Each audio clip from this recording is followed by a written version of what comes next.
Olá, meus queridos! Mais uma vez chegou o momento de estudarmos a Palavra de Deus aqui no Essencial da Bíblia.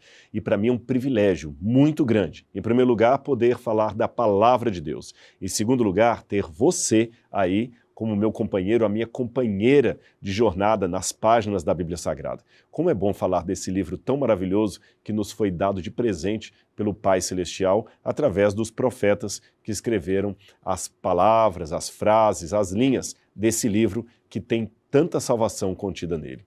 Vamos orar a Deus nesse momento, pedindo a presença do Espírito Santo? Vamos lá. Querido Deus, amado Pai, mais uma vez pedimos-te a tua companhia nessa jornada pela Bíblia Sagrada. Que teu santo poder esteja conosco, que teu Santo Espírito fale ao nosso coração, iluminando-nos no entendimento da tua revelação. Fica conosco, querido Pai. Amamos muito a tua presença, queremos a tua graça, o teu perdão e a tua iluminação e guia, em nome de Jesus. Amém, Senhor. Amém.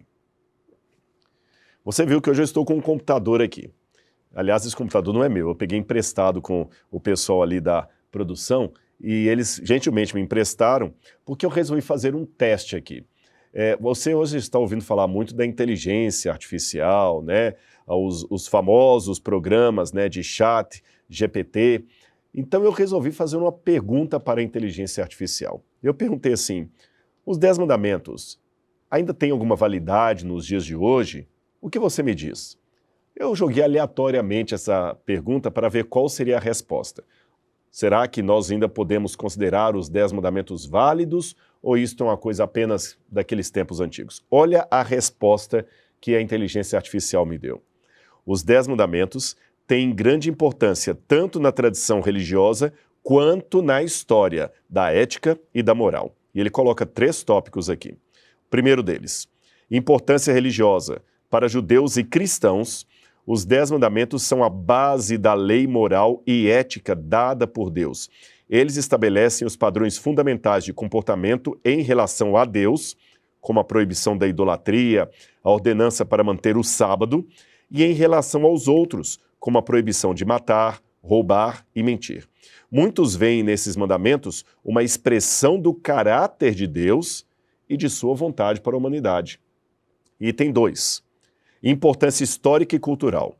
Os 10 mandamentos têm influenciado profundamente a cultura e a lei ocidentais. Muitas tradições legais e éticas no mundo ocidental foram moldadas por princípios encontrados nos 10 mandamentos. Por exemplo, as ideias de justiça, equidade, responsabilidade individual, respeito pelos direitos e propriedade dos outros são todas refletidas nos 10 mandamentos. Olha, uma lei que foi entregue por Moisés por volta de 1400 anos antes de Cristo e continua tão atual hoje como foi naqueles dias. E como eu vou mostrar para vocês, Moisés não inovou ao trazer os 10 mandamentos, porque aquelas ordens, aquelas leis de Deus já eram conhecidas desde que o mundo é mundo. Vamos continuando. Importância ética e moral. Embora interpretados de maneiras diferentes ao longo do tempo e em todas as culturas diferentes, os 10 mandamentos continuam a fornecer uma estrutura para a discussão ética e moral.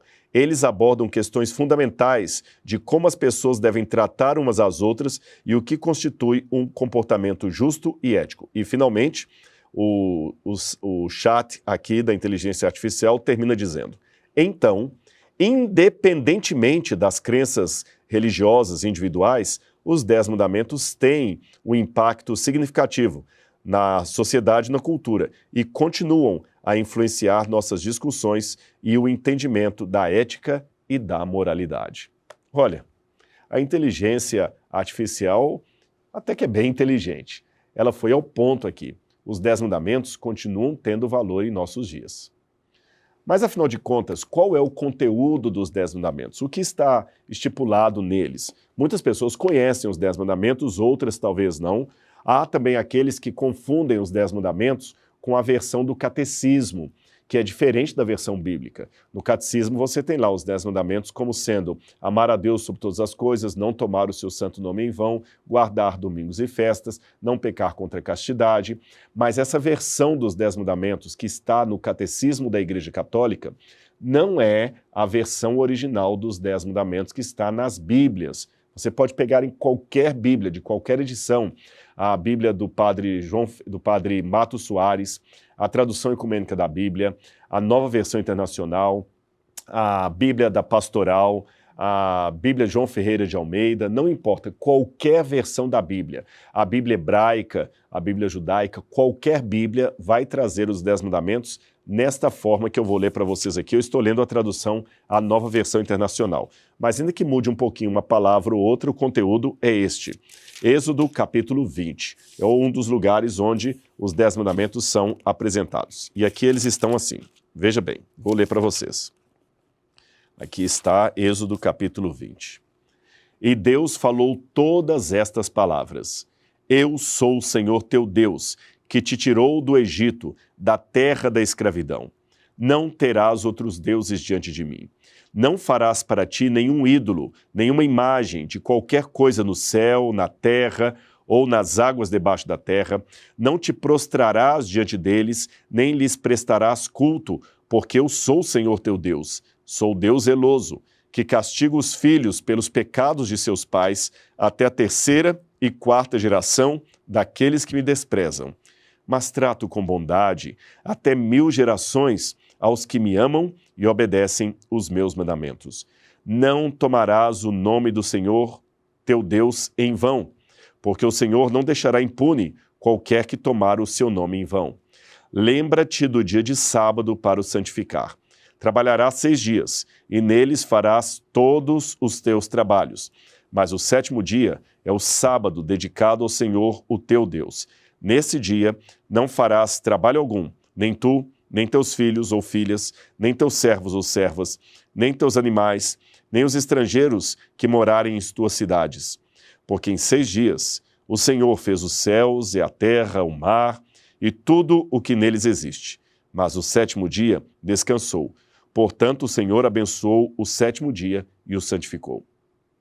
Até aqui os mandamentos mostraram a relação moral entre o ser humano e Deus. Agora, de ser humano para ser humano. É como se a primeira parte da lei tivesse uma dimensão vertical, homem, Deus, e a segunda parte uma dimensão horizontal, homem, homem, ou ser humano, ser humano. Vamos lá. Honra teu pai e tua mãe, a fim de que tenhas vida longa na terra que o Senhor teu Deus te dá. Não matarás, não adulterarás, não furtarás. Não darás falso testemunho contra o teu próximo. Não cobiçarás a casa do teu próximo, não cobiçarás a mulher do teu próximo, nem os seus servos ou servas, nem o seu boi ou jumento, ou coisa alguma que lhe pertença. Então esta é, de certa forma, a postura, o resumo dos 10 mandamentos. Agora, se nós formos a Êxodo, capítulo 31, versículo 18, nós vamos ver de quem é a autoria final desses mandamentos. Êxodo, capítulo 31, versículo 18. Eu vou ler para vocês. Quando o Senhor terminou de falar com Moisés no Monte Sinai, deu-lhe as 2 tábuas da aliança, tábuas de pedra, escritas pelo dedo de Deus. Alguns costumam até fazer uma pergunta meio capciosa. Qual a única parte da Bíblia que não foi inspirada? Você já aprendeu aqui no nosso curso Essencial da Bíblia a passagem de Paulo a Timóteo, onde ele fala que toda a Escritura é inspirada por Deus. E nós dissemos naquela ocasião que não é a maior parte da Bíblia que é inspirada, que 100% da Bíblia foi inspirado por Deus. Porém, uma forma capciosa de brincar um pouquinho aqui com o jogo de palavras é perguntar qual a parte da Bíblia que não foi inspirada por Deus. E a resposta correta, os 10 mandamentos. Porque todas as partes da Bíblia, Deus impressionou o profeta a escrever a palavra dele. Mas no caso dos 10 mandamentos, não. Deus, de maneira direta, escreveu na pedra com o seu dedo os mandamentos que ele queria que o povo obedecesse. Agora, e Jesus no Novo Testamento? Qual a postura de Jesus em relação à lei? Eu faço essa pergunta porque muitos acreditam que Jesus anulou a lei, Jesus aboliu os mandamentos, que não tem mais relação nenhuma disso aqui para os cristãos modernos. Isso não é verdade. Tanto é que se você perguntar a qualquer cristão hoje, seja ele protestante, evangélico, católico, ele vai concordar com praticamente todos os mandamentos. Você pergunta a um cristão assim, então tá bom, a lei foi abolida na cruz, como muita gente diz? Sim, foi abolida na cruz. Não precisamos mais dos 10 mandamentos? Não. Tá bom. Você pode matar? Não. Você pode adulterar? Não. Você pode desonrar pai e mãe? Não. Você pode adorar um ídolo? Não. Então, peraí, se foi abolida a lei, como é que você continua ainda preso moralmente a esses mandamentos? Olha a relação, a postura de Jesus com relação aos 10 mandamentos. Evangelho de João, capítulo 15, versículo 10. Evangelho de João, capítulo 15, versículo 10. Na minha tradução diz assim, vou ler para vocês. Se vocês obedecerem aos meus mandamentos, permanecerão no meu amor, assim como eu tenho obedecido aos mandamentos do meu Pai e no seu amor permaneço. Aí alguém pode falar, não, Rodrigo, mas vem cá, quando Jesus falou assim, os meus mandamentos, ele não se referiu ao decálogo. Decálogo é uma das palavras que nós usamos para para nos referirmos aos 10 mandamentos. Então muita gente diz, não, quando Jesus disse os meus mandamentos, o mandamento dele é apenas um, amar a Deus sobre todas as coisas e ao próximo como a ti mesmo. Jesus não se referiu aos 10 mandamentos. Será? Será que ele realmente aboliu a lei na cruz? Vamos a Mateus capítulo 5, versículos 17 em diante, para ter a resposta bíblica a esta questão. Mateus capítulo 5, versículos 17 em diante dizem assim, não pensem que vim abolir a lei ou os profetas. Não vim abolir, mas cumprir. Opa, Rodrigo, mas aí, tá vendo aqui, ó? Ele não veio abolir, mas veio cumprir. Aí muitas pessoas pensam que esse cumprir significa assim, cumpriu, acabou, não tem mais que fazer mais nada, sabe? Quando você cumpre, é como se fosse, digamos assim, um dever escolar. O professor passa como dever escolar que o aluno tem que fazer uma redação sobre a independência do Brasil. Aí ele cumpre o que o professor falou, ele faz a redação sobre a independência do Brasil e a partir do momento que ele cumpre com aquela obrigação e faz a redação, ele não precisa mais fazer aquilo, está cumprido. Mas não é esse o sentido que Jesus está dando aqui. Quer ver? É só ler a continuação do texto. Ele diz assim, olha, digo-lhes a verdade, enquanto existirem céus e terra, de forma alguma desaparecerá da lei a menor letra ou o menor traço, até que tudo se cumpra. Ora, o céu e a terra não passaram ainda. Olha bem a ênfase de Jesus. Eu não vim destruir a lei, eu vim cumpri-la, porque até que o céu e a terra passem, nem a menor letra, nem o menor traço passarão da lei até que tudo se cumpra. E ele continua enfatizando ainda de maneira mais forte isso aqui, para ver que eu não estou inventando. Todo aquele que desobedecer a um desses mandamentos, ainda que dos menores, e ensinar os outros a fazerem o mesmo, será chamado menor no reino dos céus. Mas todo aquele que praticar e ensinar estes mandamentos será chamado grande no reino dos céus. Então Jesus aqui, de maneira alguma, está falando assim, olha, quem cumprir esse mandamento até que eu morra na cruz, depois da cruz não precisa mais. Não, ele fala o seguinte, ainda que o céu e a terra passem, ainda que passem, não que passarão, ainda que o céu e a terra passem, nem o i, nem um tio, ou nem a menor letra, nem o menor traço, jamais passarão da lei, até que tudo se cumpra. Então você está vendo que Jesus valorizou sim os 10 mandamentos. Os 10 mandamentos são a expressão de amor de Deus em relação ao seu povo. Mas vamos continuar. Qual é o propósito dessa lei que Deus deu? Romanos capítulo 7, versículo 7, apresenta isso. Paulo falou muito sobre a lei, foi um dos que mais escreveu a esse respeito. E no capítulo 7 de Romanos, versículo 7, ele dá a resposta. Que diremos então? A lei é pecado? De maneira nenhuma. De fato, eu não saberia o que é pecado, a não ser por meio da lei. Pois, na realidade, eu não saberia o que é a cobiça se a lei não dissesse não cobiçarás. A lei, então, funciona na Bíblia como se fosse um espelho. Veja, se você está com o rosto sujo de graxa, ou com o cabelo despenteado, ou com a maquiagem do rosto ali distorcida, é o espelho que mostra a sua realidade. Espelho, felizmente, não tem Photoshop. Ele mostra você como você é, como você está. Então o espelho ele tem esse papel, mostrar a sua sujeira, mas o espelho não pode limpar você. Esse é um detalhe importante. A lei, ela vai mostrar o seu pecado, mas ela não pode curar você desse pecado. Aí nós temos que ir a Cristo. Ele pode nos limpar de todo o pecado. Agora, outra pergunta que poderiam fazer, será que nós podemos guardar apenas uma parte da lei? Vamos deixar a Bíblia responder isso. Tiago, capítulo 2, versículo 10. Tiago, capítulo 2, versículo 10. Vou ler aqui para vocês. Olha o que a Bíblia diz. Tiago 2, versículo 10. Pois quem obedece a toda a lei, mas tropeça um ponto, torna-se culpado de quebrá-la inteiramente. Pois aquele que disse não adulterarás, também disse não matarás. Se você não comete adultério, mas comete assassinato, você se torna um transgressor da lei. Aí você pode pensar, Rodrigo, então eu estou perdido. Calma.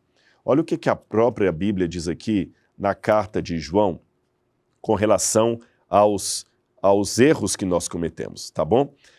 Primeira carta de João, capítulo 2, diz assim: Filhinhos, escrevo-lhes estas coisas para que vocês não pequem. Se, porém, alguém pecar, temos um intercessor junto ao Pai, Jesus Cristo, o justo.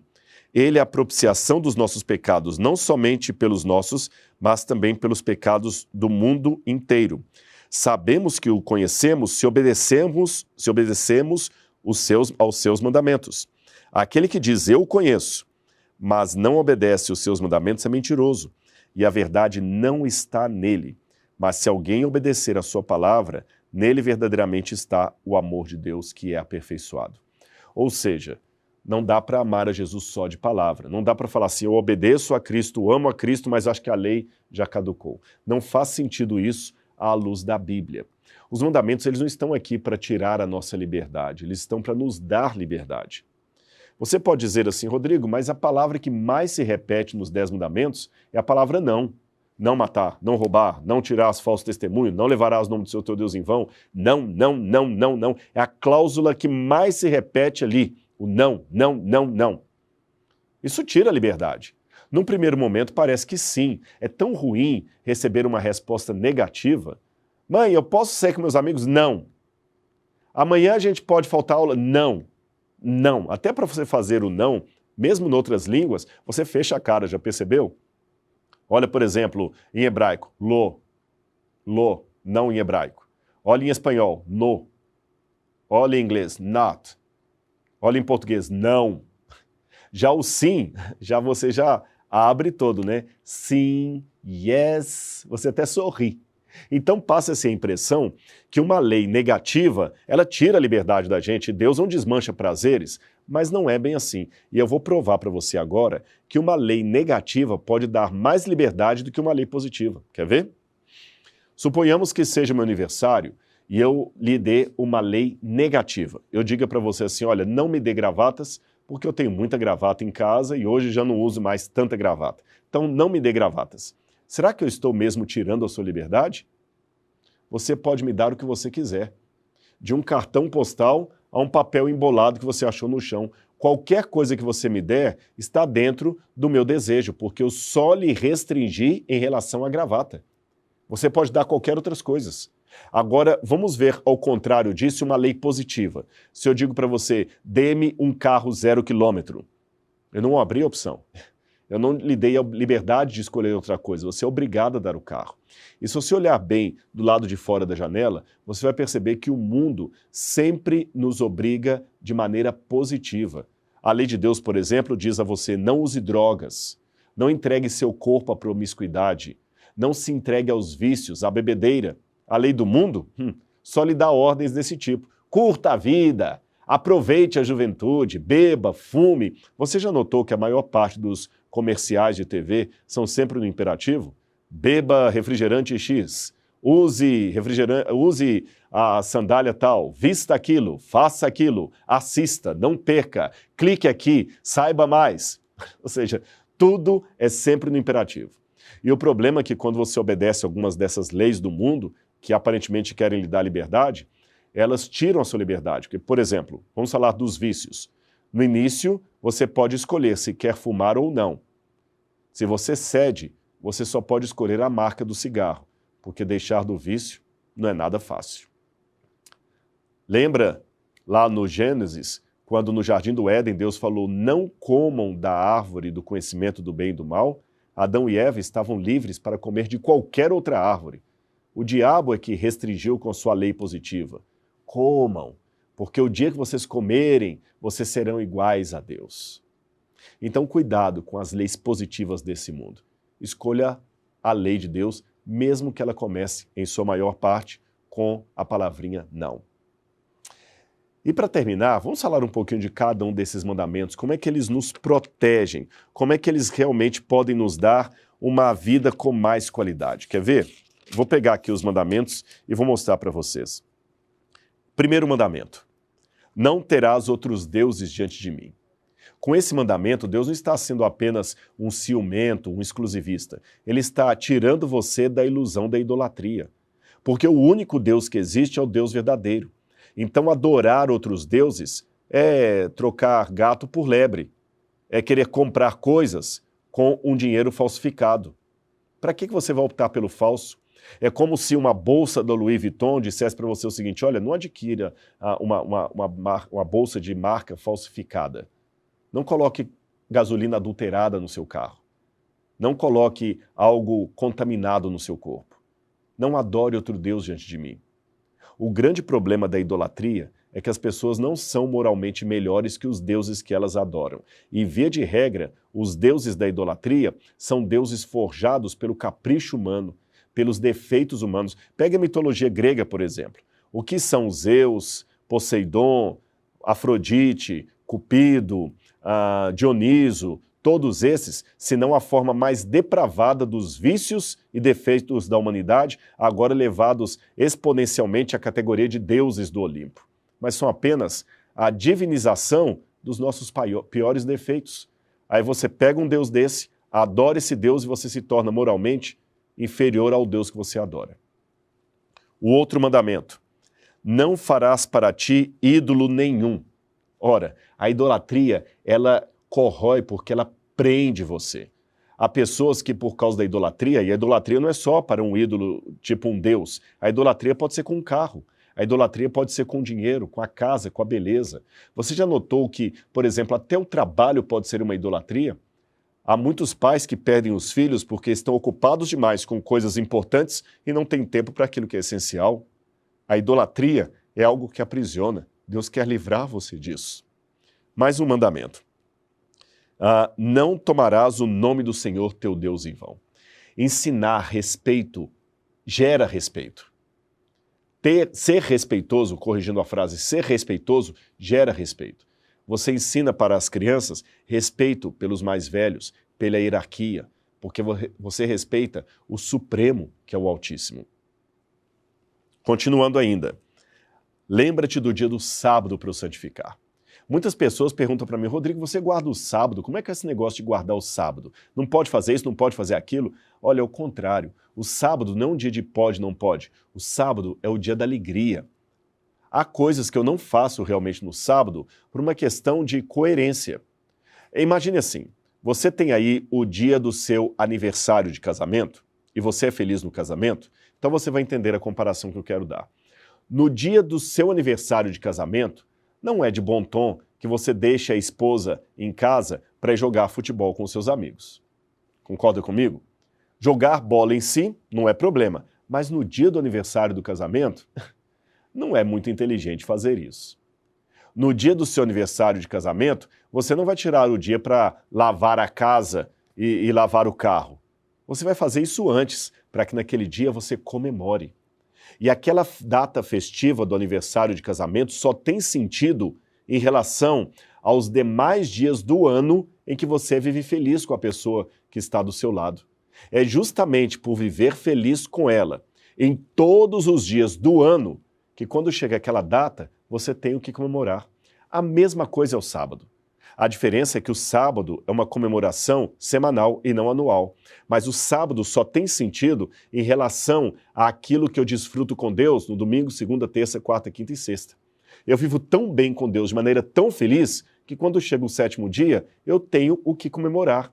E por ser um dia festivo espiritualmente, eu deixo de fazer algumas coisas nesse dia, não porque elas sejam pecado em si, mas porque não tem ligação com aquela data festiva. Como eu disse, no dia do seu casamento você resolver marcar uma partida de futebol com os colegas. Os demais mandamentos são todos claros também para promover a ordem social. Olha, honrar o pai e a mãe. Hoje, um dos grandes problemas que nós temos é justamente de famílias desestruturadas, porque os filhos não têm mais relação com os pais. Não matar, a preservação da vida, não adulterar, a preservação da moralidade, não furtar, o respeito à propriedade do outro, não dar falso testemunho contra alguém. É tão ruim quando alguém calunia você. Não cobiçar as coisas do outro, porque é interessante, aquele que cobiça nunca tem, você já percebeu? Ele sempre cobiça, é porque sempre falta-lhe algo. Percebeu como os mandamentos protegem você? E quando Jesus resumiu no Novo Testamento os mandamentos em apenas 2 leis, amar a Deus sobre todas as coisas e ao próximo como a si mesmo, muitas pessoas leem essa passagem de Jesus de uma maneira equivocada. Eles entendem assim, bom, Jesus disse que o que importa é amar a Deus sobre todas as coisas e ao próximo como a mim mesmo. Então Jesus cancelou a lei. Isso não é verdade. Como eu disse no início desse estudo, muitas pessoas que pensam que o Novo Testamento anulou a lei continuam valorizando a maior parte dos mandamentos. Continuam achando que é errado matar, adulterar, adorar ídolos, desonrar o nome de Deus. Então a lei não acabou. Outra pergunta que nós podemos fazer é a seguinte: se as pessoas que viveram antes da cruz eram salvas pela graça de Cristo, sim, porque a lei não salva. A lei nunca salvou. Se a lei nunca salvou, como é que Moisés foi salvo? Pela lei ou pela graça? Pela graça. E Paulo, como Paulo foi salvo? Também pela graça. A diferença entre Paulo e Moisés é que Moisés foi salvo pela graça daquele que haveria de vir. E Paulo foi salvo pela graça daquele que veio e voltará. Só isso. Mas foi a graça de Jesus que salvou todos os que viveram no Antigo Testamento e todos os que viveram depois do Novo Testamento. Ora, se ambos os grupos são salvos pela graça, por que esses aqui do Antigo Testamento são requeridos de cumprir a lei e os do Novo Testamento estariam dispensados de cumprir a lei? Não faz sentido isso. Tá certo? Não faz o menor sentido. E, finalmente, por que Jesus, então, resumiu a lei em 2 mandamentos, amar a Deus sobre todas as coisas e ao próximo como a si mesmo? Simples, é o que eu falei.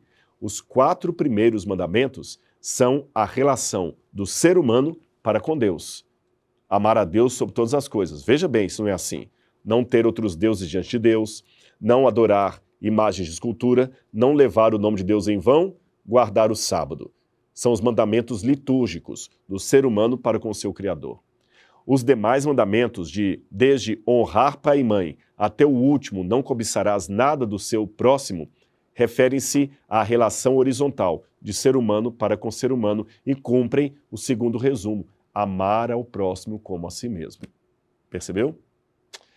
Por fim, eu posso dizer para você que os mandamentos de Deus são uma bênção em nossa vida. Eles não são um fardo. É claro que há pessoas que querem tornar os 10 mandamentos algo legalista, enfadonho. Mas quando você cumpre algo por amor e não meramente por dever, é outro sabor que daquela prática passa a ter na sua vida. Os que são pais podem entender isso. Todo o seu sacrifício em cuidar dos seus filhos é diferente de uma babá que é paga para fazer aquilo e não gosta muito da profissão que tem. Uma coisa é cuidar de filhos dos outros. Outra coisa é cuidar daquele que saiu do seu ventre. O trabalho é o mesmo. Crianças sujam fralda, acordam de madrugada. Mas o filho dos outros é filho dos outros. Você está ali pelo salário que você vai ganhar no final do mês. E se você não gostar daquele emprego ou arrumar uma oportunidade maior, você vai embora daquela casa e deixa aquelas crianças, mesmo que você goste delas. Agora, quando é o seu filho, você faz a mesma coisa que a babá, não ganha nenhum salário por isso e não sente que aquilo é chato, é enfadonho, por mais trabalhoso que seja. Qual a diferença de um caso para o outro? Sendo que o trabalho é o mesmo. É porque num você fazia apenas profissionalmente, no outro é por amor. É assim que você deve entender os mandamentos. Você os guarda profissionalmente ou por amor àquele que deu a vida por você? Pense nisso. Os 10 mandamentos de Deus foram dados para o nosso benefício. Se eu não cumprir a lei, o Criador, o Altíssimo, não perderá nada. O perdedor serei eu. É como não seguir as orientações do meu médico. Se eu não cumprir a recomendação médica, o médico não perderá nada. O paciente é que ficará prejudicado. Não cumprir os mandamentos de Deus é a mesma coisa. Portanto, hoje, peça ao Espírito Santo que lhe dê discernimento para entender essas leis tão importantes. Peça a Cristo a graça que lhe basta para que você possa cumprir os mandamentos de Deus. E se você resvalar, pecar, você tem um advogado perante o Pai. Mas entenda, esses deveres não são uma lei cega, chata, legalista. São elementos de amor que Deus deu para o nosso próprio bem e para a nossa liberdade. O nosso estudo de hoje vai ficando por aqui, mas nós temos ainda outro encontro, porque eu tenho muitos assuntos para tratar com você aqui no Essencial da Bíblia. Um grande abraço, fique na paz de Jesus e até o nosso próximo encontro. Tchau, tchau.